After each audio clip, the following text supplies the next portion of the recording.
نحمده ونصلي على رسوله الكريم أما بعد أعوذ بالله من الشيطان الرجيم بسم الله الرحمن الرحيم ومن يطع الله ورسوله فقد فاز فوزا عظيما صدق الله العظيم وصدق رسوله النبي الكريم ونحن على ذلك من الشاهدين والشاكرين والحمد لله رب العالمين.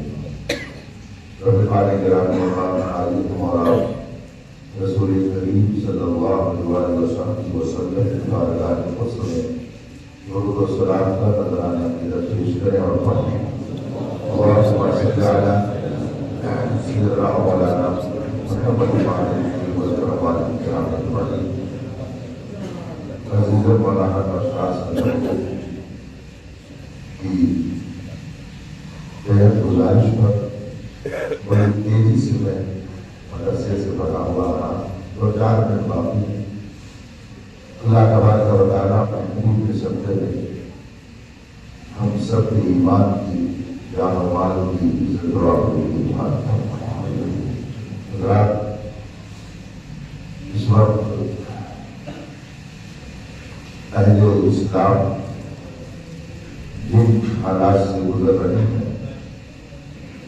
اور مسلمانوں کے درمیان جو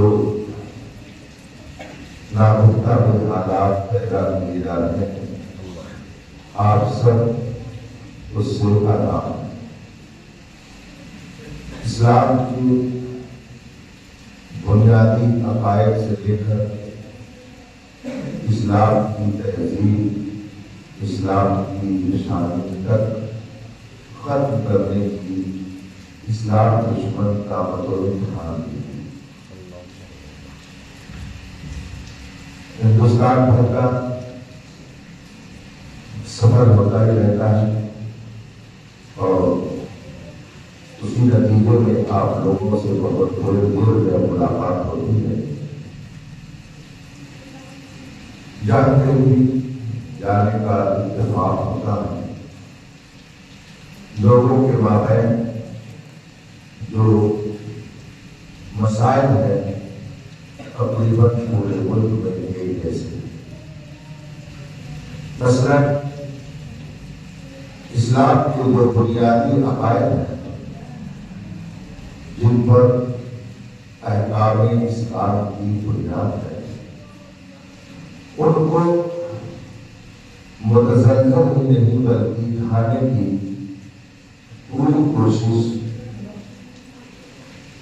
بہت ساری تحقیقیں کر رہی ہیں اور بنیادی عقائد سے ہمارے نوجوانوں کو ہٹانے کی اور ان کے عقیدے کو برباد کرنے کی رات کی انتھک کوشش کی جاتی ہے. مثلاً اسلام کے بنیادی عقیدوں میں عقیدہ توحید ہے، عقیدہ رسالت ہے، عقیدہ آخرت ہے. ان عقیدوں کو اتنی چابک دستی سے اور اتنے پرفریب انداز میں برباد کرنے کی جدوجہد جاری ہے کہ اگر ہم نے غفلت برتی اور سچے علماء کی باتوں پر کام نہیں رہا تو آنے والی نسلوں کے ایمان کی حفاظت نہیں ہو پائے. عقیدہ توحید جس کی تفصیل بہت لمبی چوڑی مگر مختصراً یہ کہ ایک ہستی ہے جس نے اس کائنات کو بنایا اور وہی اس کائنات کو چلا رہے ہیں، جسے خدا کہتے ہیں، اللہ کہتے ہیں. بہت سارے مسلمان جن کے گھروں کے بچے بنیادی عقائد سے آگاہ نہیں ہوتے، جب وہ کسی کالج میں یونیورسٹی میں جاتے ہیں اور اسلام کی اس بنیادی بات سے وہ کہاں کوئی آگاہ نہیں ہوتے ہیں تو ان کے ذہن کو شکار کیا جاتا ہے اور ان کے ذہن سے اس بات کو ختم کرنے کی کوشش کی جاتی ہے کہ خدا کوئی چیز نہیں ہے اور کوئی ایسی ہستی نہیں ہے جو اس کائنات کو چلاتی ہے۔ اس سے پہلے بھی میں آپ کے سامنے بات پر بیان کر چکا ہوں کہ ہندوستان کے وہ علاقے جہاں پر علم دین کی بہت کمی ہے، جو سمندری علاقے ہیں، ساحل سمندر پر آباد ہے، دشمن طاقت ہے وہاں کے لوگوں کو زیادہ نشانہ بنا رہی ہے۔ میرے پاس ابھی کچھ دن پہلے ہی ایک عالم کا فون نے انڈیا کے ایک صوبے سے آیا کہ حضرت گنتی کے 60 نوجوان جو اپنے آپ کو مسلمان کہلاتے تھے، ہر خاندان کے اعتبار سے مسلمان تھے، مگر انہوں نے الحاد اور دہمیت کو قبول کر لیا اور انہوں نے الگ اعلان کہا خدا کوئی چیز نہیں۔ یہ حالات ہے اس وقت، اور دوسری کوشش یہ کی جا رہی ہے کہ اگر یہ خدا کے منکر نہ ہو تو کم از کم خدا پر ان کا جو یقین اور اعتماد ہے وہ کمزور ہو جائے اور یہ مادہ پرستی کی دنیا میں اس طرح سے بند ہو جائے کہ ان کو نہ خدا پر یقین رہ جائے نہ آخرت پر ان کا یقین رہ جائے اور یہ مکمل طور سے کلمہ پڑھنے کے باوجود بے دین میں۔ چنانچہ اس پر بھی بہت تیزی سے اسلام دشمن طاقتیں کام کر رہی ہیں۔ باتیں بہت کچھ ہے، جب آپ اتنا متاثر ہوتا ہے ان باتوں کو سننے کے بعد، حالات کو دیکھنے کے بعد کہ آنے والی نسلوں کا تحفظ کیسے کیا جا سکتا ہے۔ کفر اور شرک مسلمانوں کے مابین پھیلانے کے لیے ایسے حربے استعمال کیے جا رہے ہیں کہ اگر آپ کو بنیادی اسلامی تعلیم نہیں ہوگی اور آپ سچے علماء کے دعوت سے وابستہ رہ کر اسلام کے بنیادی عقیدوں سے آگاہ نہیں ہوگے تو خود آپ کا بھی ایمان سلامت نہیں رہ سکتا ہے۔ ایسے گھر میں اپنائے جا رہے ہیں کہ ایٹومیٹک آدمی کفر کے دلدل میں چلا جائے اور اس کو احساس بھی نہ ہو کہ ہم نے کفر کر دیا ہے۔ آپ ایک وقت ان ساری تفصیلات کو جان سکتے ہیں۔ عقیدہ توحید کے بعد عقیدہ رسالت ہے۔ رسول پاک صلی اللہ علیہ وسلم آخری پیغمبر، قیامت تک کوئی نیا نبی پیدا نہیں ہو سکتا۔ اس عقیدے کو بھی ختم کرنے کے لیے پوری تحریک چل رہی ہے اور تحریک دو طرح کی ہے۔ ایک وہ جو کلمہ پڑھنے والوں کے بیچ میں کلمہ پڑھ کر کے چلائی جا رہی ہے، اور دوسری تحریک وہ ہے جو کھلا کھلا بے دین ہے اور اپنی بے دینی کے ذریعہ اور اپنی چرب زبانی کے ذریعہ نوجوان نسلوں کو برباد کرتی ہے۔ چنانچہ قادیانیت جسے احمدیہ کہا جاتا ہے، بہت زور و شور سے دنیا بھر میں اس تحریک کو پھیلانے کی کوشش ہو رہی ہے، اور جتنی اسلام دشمن طاقتیں ہیں وہ اس تحریک کی دشمن آئی ہے۔ چنانچہ کالجوں میں، یونیورسٹیوں میں، بے پڑھے لکھے لوگوں میں اس تحریک کے لوگ پہنچتے ہیں اور لوگوں کو طرح طرح سے گمراہ کرنے کی کوشش کرتے ہیں۔ اس کا نتیجہ ہے کہ ہزاروں نوجوان رسول پاک صلی اللہ علیہ وسلم کی ختم نبوت کے منکر ہو کر کافروں کے دین ہو رہے ہیں۔ اس پر بھی بہت سارے اسلام دشمن تحریکیں کام کر رہے ہیں، اور ہمارے نوجوانوں کے ذہن میں رسول پاک صلی اللہ علیہ وسلم کی جو عظمت ہے اس کو نکالنے اور رسول پاک صلی اللہ علیہ وسلم کی شخصیت کو مجروح کرنے کی ناپاک کوشش کی جا رہی ہے۔ ابھی چند روز پہلے میں درس دے رہا تھا، اتفاق سے گھنٹی خط کو پڑھا کر کے بیٹھا ہی تھا، تب تک ایک فون آیا، میں نے فون اٹھا لیا۔ تو اس نے سلام کے بعد اس نے کہا کہ میں آپ سے کچھ بات کرنا چاہتا ہوں۔ میں نے کہا کیا؟ اس نے فوراً پوچھا کہ مزاروں پہ کیوں آپ ہو جاتے ہیں؟ میں اس کے گفتگو سے سمجھ گیا اس کا کیا موقف ہو سکتا ہے، کیا اس کی سوچ ہے۔ تو میں نے اس کو مختصراً جواب دیا کہ ہم یہ جانتے ہیں کہ جو اللہ کی ایک توجہ ہوتی ہے ان کی دعائیں اللہ جلدی قبول کرتا ہے اور ان پر رحمتوں کی بارش نازل ہوتی ہے۔ تو ہم اس لیے ان کے پاس جاتے ہیں کہ ان سے اپنی بات رکھیں اور وہ اللہ تعالیٰ کی بارگاہ میں اگر ہمارے لیے دعا کریں گے تو اللہ ان کی دعاؤں کو قبول کرے گا۔ تو یہ نیک ہیں، اچھے ہیں، صالح ہیں، اللہ کے ولی ہیں، تو اس لیے ہم ان کے پاس جاتے ہیں۔ برجستہ اس نوجوان نے کہا کہ اگر وہ نیک ہے تو ہم بھی تو نیک ہیں، پھر جانے کی کیا ضرورت ہے؟ میں نے اس سے پوچھا نے تعلیم کتنی حاصل کی ہے؟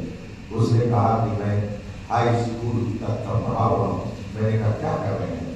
کہا میں جاب کر رہا ہوں کہتا ہے ایک کمپنی کے اندر، میں راجستھان کا رہنے والا ہوں۔ میں نے کہا کہ آپ کی دینی تعلیم کی ہے؟ کہا میں نے دینی تعلیم تو نہیں حاصل کی ہے مگر مجھے بہت معلومات ہے۔ میں نے کہا کہ اللہ کے رسول صلی اللہ علیہ وسلم کا فرمان ہے طلب العلم فریضہ علی کل مسلم، علم دین حاصل کرنا ہر مسلمان پر فرض ہے، اور جو فرض کو چھوڑے وہ نیک کیسے ہو سکتا ہے؟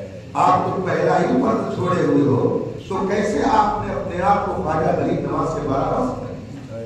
آپ تو پہلے ہی فرض کے تارک ہو، کیسے آپ نے اپنے آپ کو نیک سمجھ لیا جب آپ کو ابھی یہی توفیق مل رہی ہے کہ آپ پہلا فریضہ ادا کر سکو؟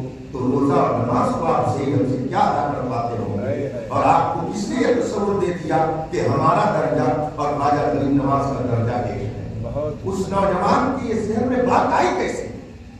سوال یہ ہے آخر اس کے ذہن میں یہ بات آئی کیسے کہ ہم اور وہ دونوں برابر ہیں؟ وہاں جانے کی ضرورت کیا ہے؟ کھلی ہوئی بات ہے کہ جو تحریک اولیاء سے ہم کو دور کر رہی ہے وہ تحریک اپنے نوجوانوں کو بتاتی ہے کہ ہمیں ان کے یہاں اس لیے جانے کی ضرورت نہیں ہے کہ وہ بھی اللہ کے بندے ہیں، ہم بھی اللہ کے بندے ہیں، وہ بھی نیک ہے، ہم بھی نیک ہے، دونوں برابر ہیں۔ جب قوم کو یہ تصور دیا جائے گا کہ ہم اور نبی برابر ہیں، ہم اور ولی برابر ہیں، تو اس قوم کے اوپر تباہی ہی آئے گی۔ یہ لاکھ نمازیں پڑھیں مگر ان پر رحمت الہی کا نزول نہیں ہو سکتا۔ آپ سوچیے کہ کہاں ہمارے نوجوانوں کو لے جایا جاتا ہے۔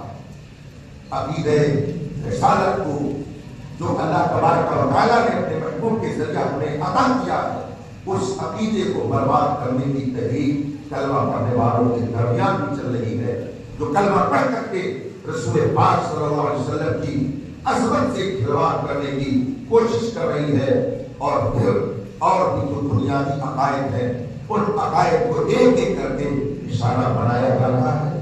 اس لیے میں اعلیٰ حضرت کا ایک شعر پڑھ کر گفتگو ختم کروں گا۔ سونا جنگل رات اندھیری چھائی بدلی کالی ہے، سونے والوں جاگتے رہو چوروں کی رکھوالی ہے۔ آپ اگر اپنے ایمان کی سلامتی کے ساتھ دنیا سے نہیں جائیں گے تو یاد رکھیے نہ آپ اس جنت میں آپ کی زمین لے جا سکتی ہے، نہ آپ کی پراپرٹی لے جا سکتی ہے، نہ جنت میں آپ کی دنیاوی عزت لے جا سکتی ہے، نہ آپ کا حسن نسب لے جا سکتا ہے، نہ آپ کی طاقت، نہ آپ کی قوت، نہ آپ کا حسن و جمال، نہ آپ کی شہرت، نہ آپ کی عزت، نہ آپ کی پراپرٹی، نہ آپ کا اقتدار، یہ کچھ بھی آپ کو جنت میں نہیں لے جائے گا۔ جنت میں جو چیز لے جا سکتی ہے وہ آپ کا ایمان ہے۔ جنت میں جو چیز لے جا سکتی ہے وہ رسول پاک کی سچی محبت ہے۔ اسی لیے میرے اعلیٰ حضرت نے فرمایا خاک ہو کر عشق میں آرام سے سونا ملا، جان کی اکسیر ہے محمد رسول اللہ. اسی لیے اعلیٰ حضرت نے پیغام دیا انہیں جانا انہیں مانا نہ رکھا غیر سے کام للہ الحمد میں دنیا سے مسلمان گیا. ربی محترم میں حاصل کلام کی عرض کرنا چاہوں گا کہ آپ خود بھی الرٹ رہیں اور اپنے بچوں کے حوالے سے بھی آپ حساس رہیں کہ آپ کا بچہ کہیں تحریت کا شکار تو نہیں ہو رہا.